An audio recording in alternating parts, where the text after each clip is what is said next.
काला दिवस के रूप में याद किया जाता है।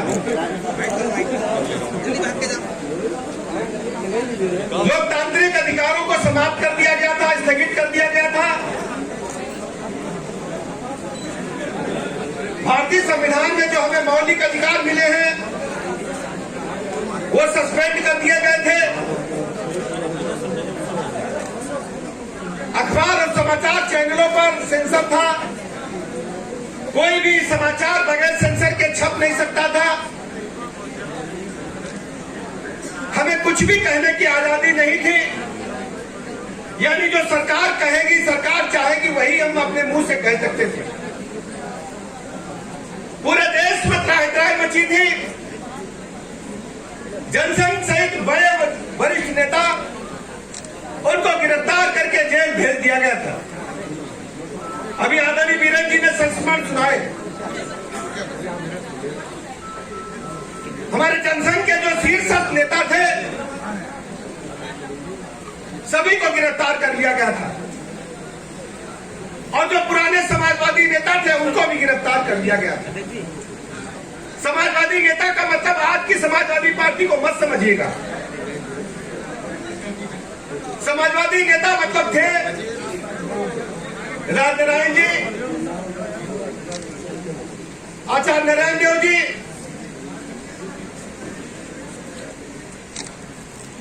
चंद्रशेखर जी। आज के समाजवादियों की तरह नहीं। वर्तमान में जिस समाजवादी पार्टी की आप सब चर्चा सुनते हैं, ये असली समाजवादी पार्टी नहीं है। असली समाजवादी पार्टी तो आचार्य नरेंद्र देव जी की थी, राजनारायण जी की थी। लेकिन इन लोगों ने समाजवादी पार्टी को झटके से एक परिवार के कब्जे में लाने का काम किया था और प्रदेश में संदेश दिया था कि समाजवादी है, जबकि समाजवादी पार्टी का सबसे बड़ा मुख्य उद्देश्य होता है कि उसका मुखिया कोई नहीं होगा, संपत्ति का वारिस कोई नहीं होगा। जबकि समाजवादी पार्टी अपने उद्भव काल से एक परिवार की पार्टी बनकर के रह गई। इसलिए इस कंफ्यूजन को दूर करने के लिए इस विषय को मैंने आपके बीच में कहा। देश की आजादी की लड़ाई कांग्रेस पार्टी के नेतृत्व में लड़ी गई थी और उसके मुखिया महात्मा गांधी होते थे। जब अंग्रेजों से वार्ता चली गई चक्र में, तो यही कांग्रेस पार्टी और उनके जो सहयोगी दल हैं, इनको लोकतंत्र से कोई लेना देना नहीं है। यह सत्ता के भूखे लोगों का एक समूह है।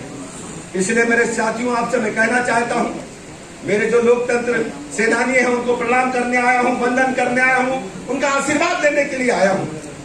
भारतीय जनता पार्टी चाहती है कि हमारे जो लोकतंत्र सेनानी उनका सम्मान हो। अटल जी बता रहे थे, पिछली बार जब 17 से 19 तक हमें इस विभाग को देखने का अवसर मिला था, राजनीतिक पेंशन विभाग, तो 5,000 रुपए प्रतिमाह पेंशन बढ़ाने का काम उत्तर प्रदेश सरकार द्वारा किया गया था। यह लोकतंत्र सेनानियों के प्रति सम्मान है और यह कोई अंतिम बात नहीं है। लोकतंत्र सेनानी हमारे हृदय में है। उनकी मेहनत, उनकी लगन, उनका समर्पण देश कभी भुला नहीं पाएगा और भारतीय जनता पार्टी तो इसके मूल में है। सारे के सारे नेता हमारे सीनियर लोकतंत्र सेनानी रहे हैं। इसलिए मैं सेनानी मित्रों से, बुजुर्गों से कहना चाहता हूं, आपके सम्मान की लड़ाई भारतीय जनता पार्टी मुख्य रूप से लड़ेगी। आपके झंडे को कभी झुकने नहीं देगी। जो आपके ऊपर लाठियां चली हैं, जो आपका रक्त बहा है, उस कर्ज को भारतीय जनता पार्टी हमेशा अपने ऊपर रखेगी। आपका सम्मान कभी झुकने नहीं देगी। मैं बरेली के लोगों से कहना चाहता हूं, तरह तरह के लोग आपके बीच में आते हैं।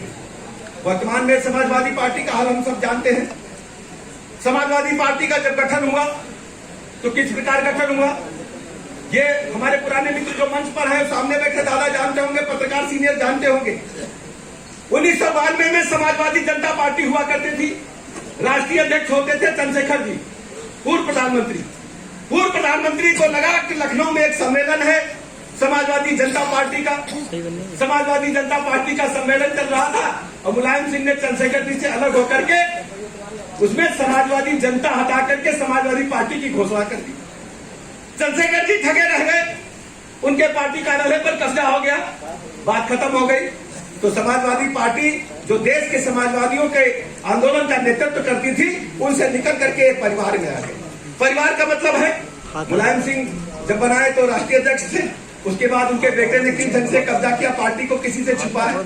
हमने तो पहले मुगलों के बारे में सुना था कि पिता को धक्का दे करके कुर्सी पर बैठ जाते थे लोग। हमने और किसी को नहीं, किसी राजा को हमने धक्का देते हुए नहीं देखा, लेकिन मुगल शासकों को देखा गया, पिता को, पुत्र को, भाई को, बहन को गर्दन काट करके जेल में डाल करके सत्ता पर कब्जा कर लेते थे। लेकिन समाजवादी पार्टी के लोगों ने अपनी आंखों से देखा, आप लोगों भी नहीं देखा होगा कि पिताजी को ऐसे धक्का देके फट से कुर्सी पर कब्जा करता। ये वही समाजवादी पार्टी।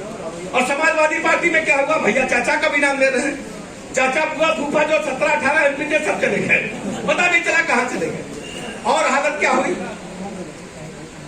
आज अगर किसी के पास जाओ, किसी पत्रकार में से, किसी वरिष्ठ सामाजिक कार्यकर्ता से पूछो कि समाजवादी पार्टी का अगला राष्ट्रीय अध्यक्ष कौन होगा, तो लोग बताएंगे कि भाई जो राष्ट्रीय अध्यक्ष जी वर्तमान में है, उनका लड़का जब बड़ा होगा तो वही राष्ट्रीय अध्यक्ष होगा। कांग्रेस पार्टी के पास जाओ कि भैया राष्ट्रीय अध्यक्ष अगला कौन होगा, तो लोग कहेंगे कि राहुल जी जब शादी कर लेंगे और जब बच्चा जो बेटा होगा या बेटी होगी वही राष्ट्रीय अध्यक्ष होगी। या प्रियंका जी का भी दांव लग सकता है अगर राहुल गांधी सक्सेसफुल। ऐसे ही सोचिए शिवसेना का हाल देखो, शिवसेना में देखो एक कैसे कैसे होता है, पिता मुख्यमंत्री है, बेटा कैबिनेट मिनिस्टर है, सर देखिए झुक भी नहीं सकता शर्म के मारे। ये लोकतंत्र है, जनता के टैक्स की मनी है, लोगों ने सेवा का व्रत लिया है, संविधान की शपथ ली है, बापू देकर मंत्रिमंडल में। श्रीलंका क्यों गया जानते हैं, श्रीलंका का तख्ता क्यों पड़ता है, सब जानते हैं, इतिहास जो अखबार पढ़ते हो पढ़िएगा जरा। अब चले जाइए उधर तेलंगाना में, चंद्रशेखर जी ने पार्टी बनाई तो बेटी पार्टी चला रही है। दूसरा जो आंध्रा में देखेंगे तो वाईएसआर कांग्रेस है, तो वो चले गए तो उनके बेटी की पार्टी हो गई। अन्ना द्रुमुक के बारे में आप सब जानते हैं। इस समय केवल भारतीय जनता पार्टी है जो सबसे भी पीछे बैठा बूथ अध्यक्ष है, वो भी राष्ट्रीय अध्यक्ष हो सकता है। और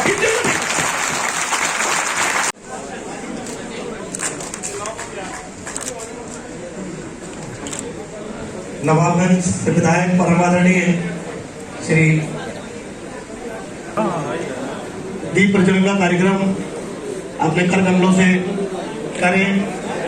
और माननीय है कि भारतीय जनता पार्टी का अगला राष्ट्रीय अध्यक्ष और दूर छोड़ दिया अगला प्रदेश अध्यक्ष कौन होगा, सारे सीनियर लोगों ने किसी को नहीं। यह है भारतीय जनता पार्टी। जिस लोकतंत्र की हम कसम खाते हैं, जिस लोकतंत्र के झंडे को लेकर के हम चलते हैं, उसमें किसी को कुछ नहीं पता कि हमारी पार्टी में किस कार्यकर्ता का चमत्कारिक रूप से नाम आगे आ जाएगा। और यही कार्यकर्ता में इस पार्टी, यही लोकतंत्र है। मैं भाइयों बहनों आपसे कहने के लिए आया हूं, बरेली क्रांति का कर रहा है, बरेली से निकली आवाज पूरी दुनिया में गई है, पूरे देश में गई, पूरे प्रदेश में गई है। आज जहां भी आप जाओ, कम से कम लोकतंत्र सेनानियों के बारे में, कांग्रेस पार्टी के कुकर्मों के बारे में, उन लोगों ने किस ढंग से देश की सत्ता पर कई दशकों तक कब्जा किया। अब सोचिए, महात्मा गांधी और राहुल गांधी को लोग समझते होंगे एक ही खानदान के हैं, लेकिन कोई मतलब नहीं है। केवल गांधी इसलिए लगा लिया कि गांधी एक ऐसा नाम था जिससे उनको वोट मिल सकते थे, वोट के कारण अपने नाम बदल देना।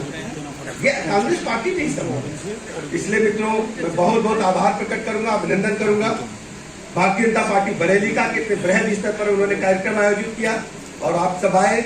मैं सभी अपने लोकतंत्र सेनानियों का चरण वंदन करके उनका सम्मान करता हूं, जो कि गवर्नमेंट की तरफ से करता हूं, अपनी तरफ से करता हूं। बहुत बहुत धन्यवाद।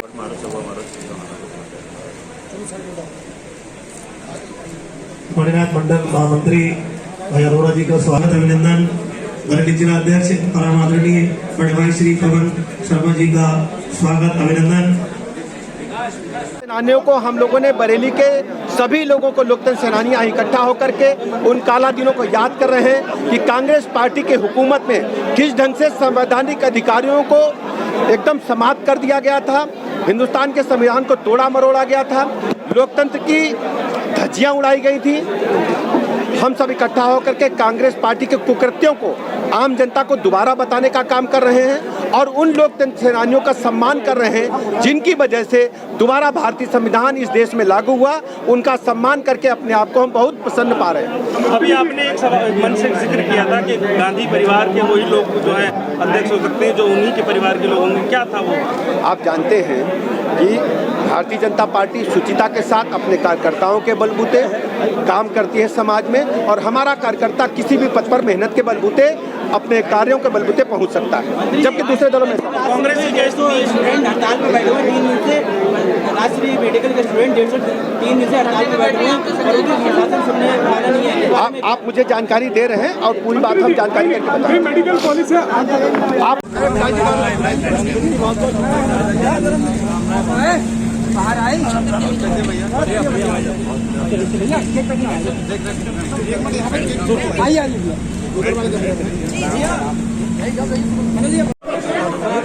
एक मिनट इधर बहुत बढ़िया। बहुत बढ़िया फोटो बन जाएगी। हाँ भाई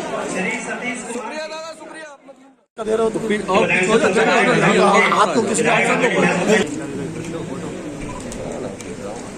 बड़े भाई आदरणीय विमल भारद्वाज जी भाई साहब से निवेदन करूंगा कि आज के डॉक्टर श्याम बिहारी जी भाई साहब फरीदपुर के बहुत ही लोकप्रिय विधायक डॉक्टर श्याम बिहारी जी का बुके देकर स्वागत करें।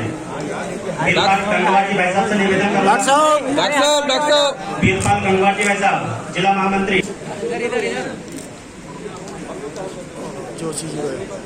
दिवस आपातकाल ऐसी एक संगोष्ठी में हम सबके बीच में